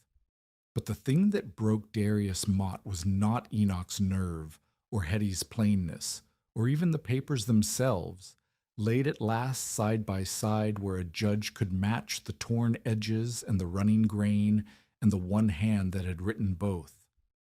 The thing that broke him was his own son. The boy was 12, 13 now, and no one had called him as a witness, and no one expected him to speak. He came in with his mother and sat at the back. And when the papers were on the table and the matching was plain, and Mott's lawyer was still arguing that a torn edge proves nothing, the boy stood up and walked to the front of the room and set on the table beside his father's ruined book a flat board scratched all over with charcoal marks in 3 columns. It was a fuel board, one of Minta's fuel boards from a refuge room. People and wood and vent checks, the 3 counts she made every room keep, drawn out in the same hand she had first scratched into the char of a burned tree when she was 15 and alone. "This was on the wall of the room she put me in," the boy said to the judge, though he was looking at his father. "The night I went bad from the cold, she gave me the warmest place, the little one, behind the curtain where the stones were." His voice did not shake. "She knew whose son I was. Everybody told her not to. She did it anyway." He set his hand flat on the board. "I don't know about the money. I know she saved me, and she never once made me say thank you for it, and I don't think a person who would steal from a whole valley's children does that." It proved nothing about the money. A judge cannot convict or clear a man on a boy's account of a warm room. But it did the other thing, the thing Mott's whole 2 years had been built to prevent. It made the room see Minta Voss as she was, and see Darius Mott as he was at the same moment, in the same light. And once a room has seen that, no lawyer can unsee it for them. Mott looked at his son, and at the board, and at the 2 papers lying edge to edge, and something in the man that had held rigid for 2 years simply let go. He did not weep. He was not built to weep. He told the court, in a flat voice, that the account had been altered, that the $186 had never left the store, only moved on paper into a column that put it in his pocket instead of the drainage's mouths, that he had accused the girl because she held the one page that could show it, and because he had believed, he said this last part looking at no one, that a dead girl could not contradict his books. "I did not consider," Mott said, "that she might build a room strong enough to outlast them."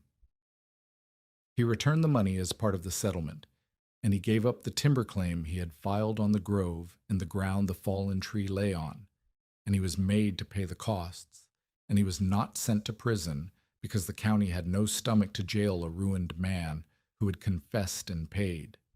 He did not become Minta's friend. He never spoke a warm word to her in his life. But he set down the last of it in that room, the money and the claim and the lie together, and he walked out a smaller man than he had walked in, and everyone in the drainage knew it before he got home. Minta was 17 when she was cleared. She had gone up the mountain a thief and come down 2 winters later, something the county had no name for, and the paper that had chased her was burned in a courthouse stove by the clerk's own hand while she watched. She did not celebrate it long. 2 things came that summer to remind her that being cleared is not the same as being finished. The first was a letter, and it came from the Low Country, and it was not in Berndt's hand. His sister had written it. Bernd Haugland had gone through the last winter poorly, the letter said, the cold that could not reach his joints down there reaching instead into his chest, and he had died in the early spring quietly in a warm room which his sister thought Minta would want to know he had built himself before he took to his bed, small and curtained and vented low and high, the way he'd said a room ought to breathe. He had spoken of the girl on the mountain more than once near the end. He had left her nothing, because he had nothing to leave. He had already given her the only thing he owned that mattered. Minta read the letter standing by the door of the tree, where the barometer hung. Then she took the barometer down and unwound the strip of gray cloth from its brass case. The cloth that had bound the hand a mill had taken a piece of, and she looked at it a long time, and then she wound it back on, tighter, and hung the glass again, and read the needle, and marked it with charcoal, though the morning sky told her nothing at all. That was how she buried him, not with words. With the keeping of the discipline of a man who had reached for the shaft one time in 40 years and spent the last of his life making sure the girl beside him never would. The needle went where it went. She wrote the number down. The room breathed on her terms because he had taught her how, and would go on breathing on her terms long after both their hands were still. The second reminder was gentler and slower and took the shape of a whole life being built. By her early 20s, Minta Voss ran a winter boarding and supply station on the good ground below the grove, where the trail from the valley met the trail to the high country. It was not the tree. The tree she kept as it had always been, the first room and the demonstration room in the emergency refuge when the trail closed, but never a hotel, never a thing sold to gawkers, only kept and mended and shown. The station below was where the living work happened. 7 permanent storm rooms she kept now up and down the drainage, and marked pack routes between them so no traveler need guess, and a fuel board on every wall, and standardized vent hoods the blacksmith turned out by the dozen so no 2 rooms breathed differently, and caches of dry clothing at the trail, shelters for anyone who came in wet, and beside every stove a written checklist for the ones who could read, and a person to stand beside the ones who could not. The compromise she had made with the dead man's warning and kept. She strung bell wire between the station and the 2 nearest buildings, so that a room in trouble in the night could ring for help instead of sending a child out into the dark. It was a small thing, and it saved lives twice in the first winter she had it. On the worst night of her 24th winter, the whole of the things she had built worked at once, and she was barely the hands of it. A late storm caught a mule train on the high trail after dark, and the bell rang down at the station from the upper shelter, 2 short and 1 long, the signal they had agreed on for men come in wet and cold. Minta did not saddle a horse and ride into it herself the way she would have at 15. She did not have to. She rang it on, building to building, and by the time she had her own stove built up, a keeper at the upper shelter had the wettest packers stripped into a warm corner, and a keeper at the middle room had opened his high vent for the extra breath of 6 new bodies. And someone she had never had to instruct that night was reading the fuel board and burning by the armload and not a stick more. 9 men came off that trail who 2 winters before would have been 9 frozen shapes found in the spring melt. Minta counted them in from her own doorway, and every one of them was warmed by a hand that was not hers, in a room she had never seen the building of, by a rule she had scratched into char at 15, and never had to enforce again. The boy she had pulled back from the cold in the tree carried it furthest. Asa Crowell grew up on the drainage, a quiet, careful young man. and when he was old enough, he asked Minta to teach him to keep the high rooms, and she taught him the way Burnt had taught her, hand to hand, never from a page. He learned the smoke. He learned the glass. He learned to shrink a room before he tried to warm it and to guard the low air and the high air alike. In time, he kept the 2 trail shelters that had once been strangers' graves in waiting, and he taught the next 2 keepers after him. And none of them had ever met the girl in the tree, and every one of them owed her their lives without ever needing to say her name. That was the shape the legacy took, not a monument, a chain of careful people, each taught by the last, running back to a nail scratching lines in the dark. The drainage itself had changed, and the change was the truest legacy, more than any single room. Families counted their fuel in the autumn now, before the snow, and marked it on a board. Barns had a small, tight emergency room built into a corner. No stovepipe in the district leaned against a bare, dry wall. They all passed through stone or set iron, because the blacksmith would sell you nothing else. Children could be sent to look at a stove and tell you whether it was drawing clean or backing up, because they had been taught the smoke the way Burnt had taught Minta the smoke. Travelers told someone their route before they set out in bad weather, so a search would know where to look. And no family on the upper Sequoia believed any more that one big stove in one big room could carry them through a real winter. They had all learned the smaller, harder truth. Warm a little space well, and let the rest go cold, and live. Even the country's own argument seemed to echo hers. The same year she'd first climbed the mountain, the government had set aside the great groves to the south as a park, and up and down the state men were arguing whether a giant sequoia was so many board feet of lumber or something that ought not be cut at all. Minta made no claim on that argument and never pretended her small fight had shaped it. But she knew what it was to have a man look at a living giant and see only money, and to stand on the other side of him and see something that ought to be left standing. And when she heard the park had been made, she thought of Mott's timber claim on her grove, burned in a courthouse stove, and she was glad in a way she kept to herself. Sheriff Kittredge, until the day he retired, kept a station logbook at Minta's lower house, and on its first page, in his own hand, he had written the words he'd said on the bridge that first December. The mountain will bring her back or bury her, and beneath them, nothing but the date he'd walked into a 75-degree tree and taken off his hat. He never explained the page to anyone. He did not have to. Everyone who read it understood he was keeping his own mistake where he would have to see it, which is a harder and better thing than an apology. Jonas Pell came up the trail the winter Minta was 23, and he came to fix a wire, not to court anybody. A snow slide had carried off a length of the telegraph spur that ran up toward the high mines, and Jonas was the man the company sent to string it back, a telegraph repairman who was half blacksmith too, good with iron and better with wire, and used to working alone in weather that kept sensible men indoors. He came to Minta's station because it was the last warm roof before the break in the line, and he meant to stay one night and go on. He stayed longer, and it was work that kept him, not the girl, at least at first. He looked at her bell wire between the buildings the way she had once looked at a fallen tree, as a problem someone had solved part way and left.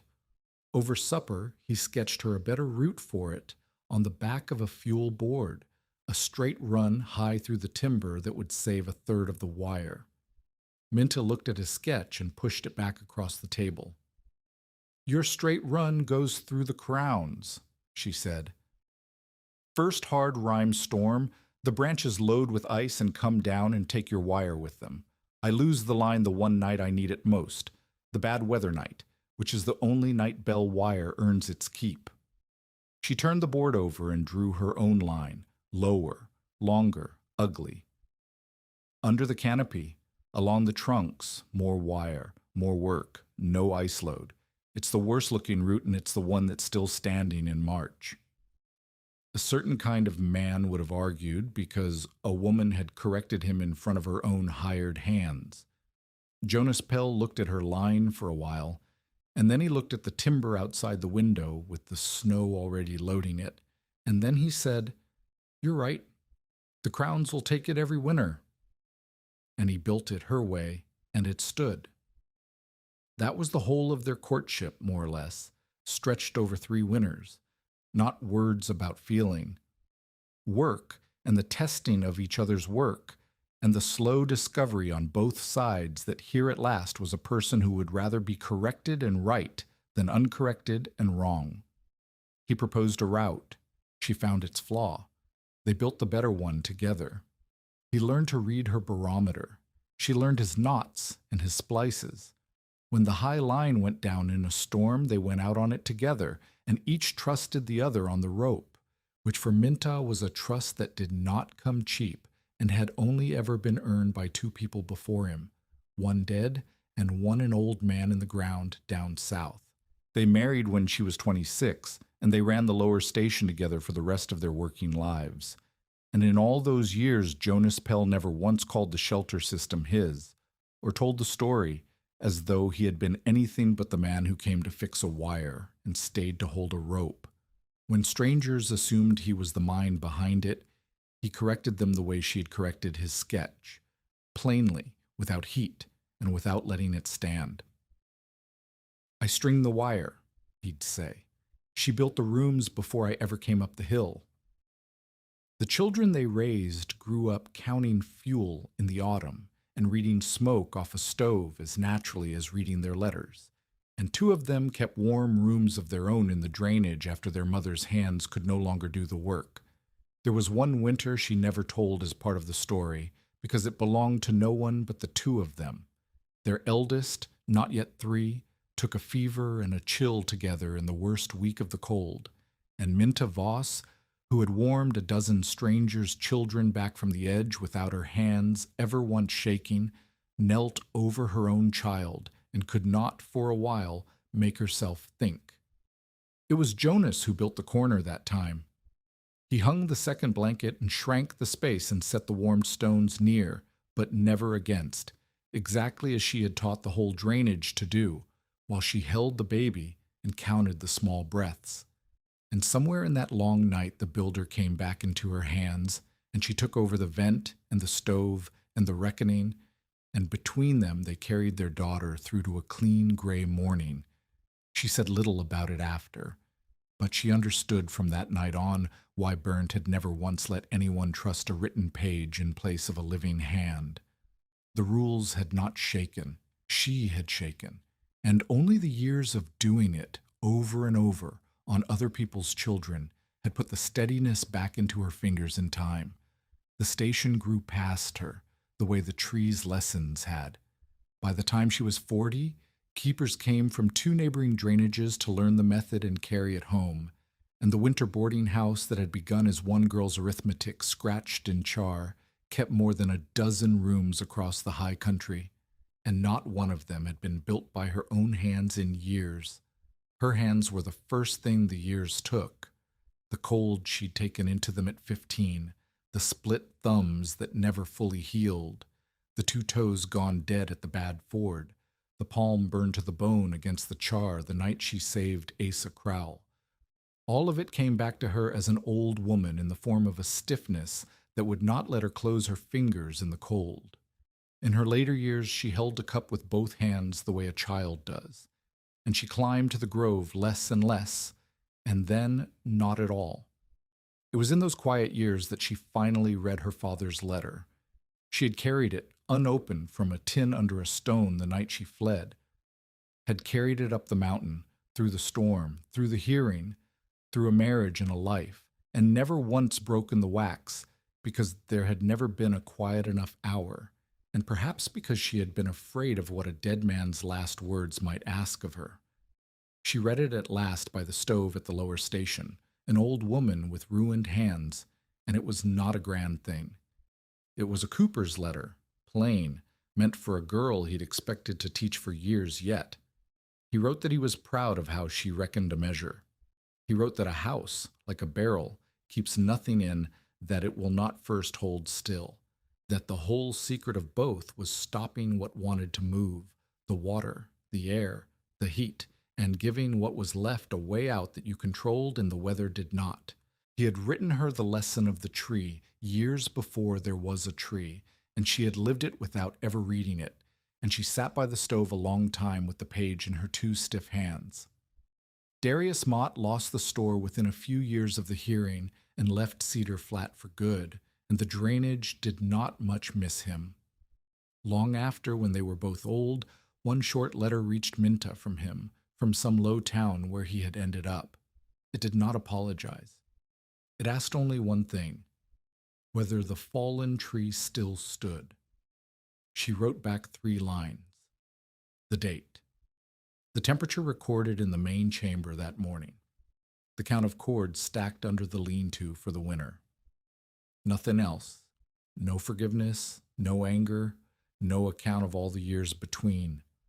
Only the numbers kept the same way she had kept them the first night alone in the char at 15, because the numbers were the truest answer she had ever had to give anyone. And they told him, better than any word could, that the tree still stood and still breathed and was still measured every morning by someone who knew how. He never wrote again. She never expected him to. She went up to the grove one last time as an old woman on a still autumn day, helped along the trail by a grandnephew and by one of the packer's sons who kept the high rooms now. She did not go inside the tree. She stood at the black mouth of it and listened, and inside she could hear the young ones running the vent check without her, the pull of the chain, the low murmur of someone reading the smoke, the small, clean sounds of a room being kept alive by people who had never needed her to teach them because they had been taught by people she taught. She did not go in. There was no reason to. The proof she had wanted her whole life was exactly that the knowledge no longer had any need of the hands that first found it. She turned and let them take her back down the mountain, and she did not turn around because she had learned that from a man who never did. By the end of her life, better than 300 families and pack workers across the upper drainages had learned to build a small breathing room inside a larger cold one, and every one of those rooms held a board with 3 columns: people, fuel, and vent checks. Copied down the years from the marks a 15-year-old once scratched into the burned heart of a fallen tree with a nail off the lip of a tin cup, the tree still stood. Its inner walls were mended and replaced across the decades as walls will be, but no hand ever cut the ancient trunk, and the fallen giant stayed what it had always been under the plank and clay and iron, the wall that kept the wind off, and nothing more, and everything. Minta Voss lived into her 70s and died in her sleep at the lower station, in a small curtained room off the main one, vented low and high, warmed by a stove her son tended through the last night, her father's folding rule hanging above the door. It was winter when she died. The room was warm, the air was clean. She had seen to both herself, one last time before she lay down. Jonas outlived her by 2 winters and kept her fuel board current to the end. She is buried below the grove, within sight of the trail to the tree, under a stone that gives her name, her years, and 1 line more, chosen by Jonas. She measured what it would do. The winter of 1889 and 90 put 30 feet of snow on that mountain and drove a 15-year-old girl into a fallen tree with 63 cents, a loose hatchet, and 6 matches, and a whole town willing to let the cold do a rich man's work for him. Sheriff Orson Kittredge stood on a bridge in the sleet that December and told 6 men he would not risk their lives to learn her fate, because, he said, the mountain will bring her back or bury her. The mountain did neither. It showed Minta Voss, 1 weakness at a time, everything she would have to measure: the room too large, the floor too wet, the air too still, the fire too near the char, the fuel too short, the town too willing to believe one powerful man, and she answered all of it, and lived. Snow still falls on the fallen sequoia, and the wind still moves through its broken crown. But down near the roots, under its hood, an intake stays open to the clean, cold air, and a thin column of smoke rises from a proper flue into the white. Behind a wool curtain, in a space no bigger than a hound's bed, an old cracked thermometer still rests, on the worst nights, at 75 degrees. No one who keeps the tree calls it a palace. They call it the room where the mountain failed to bury a girl.